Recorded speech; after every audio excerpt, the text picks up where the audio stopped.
Colossians 2:16 is often misunderstood in the Bible.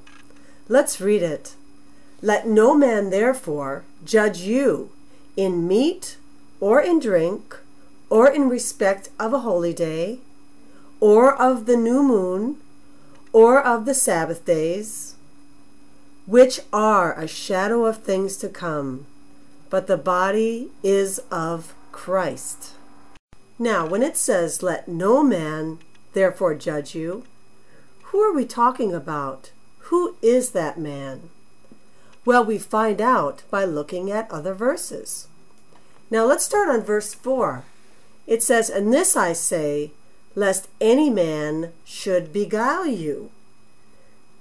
Now, that's interesting. Does that sound like your brother? Let's look at verse 8. Beware lest any man spoil you through philosophy and vain deceit. Does that sound like your brother? Now let's go to verse 18 of the same chapter. Let no man beguile you of your reward. Now we can clearly see that this is not your brother. This is not anyone in the church.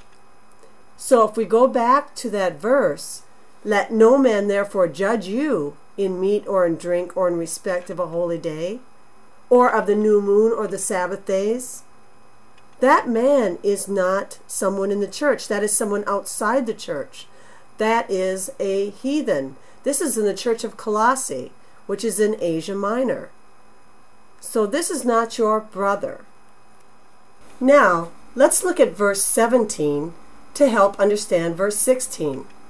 It says, which are a shadow of things to come, but the body is of Christ. To better understand this, we're going to give you a visual.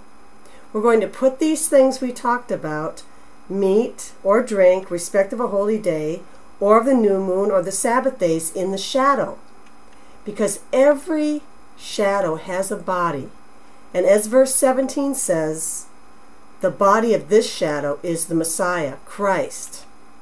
In other words, God has already told us what to eat, what to drink, and He's told us about His feast days, which are all about the first and second coming of the Messiah. And the new moon is very important. You see, God has His own calendar. He has His own months. And you will not know His feast days except by His months, because they don't match with the Gregorian calendar. And of course, He gave us His Sabbath, which is a sign to us. So that is why we cannot let any man outside the church, no heathen, tell us not to keep these things, because they're all about the Messiah. What is also interesting is that when Paul put this in Colossians, he wrote that they are a shadow of things to come.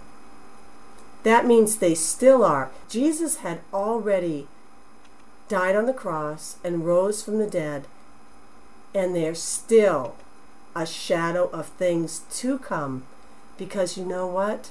There is going to be a second coming of the Messiah. Praise the Lord.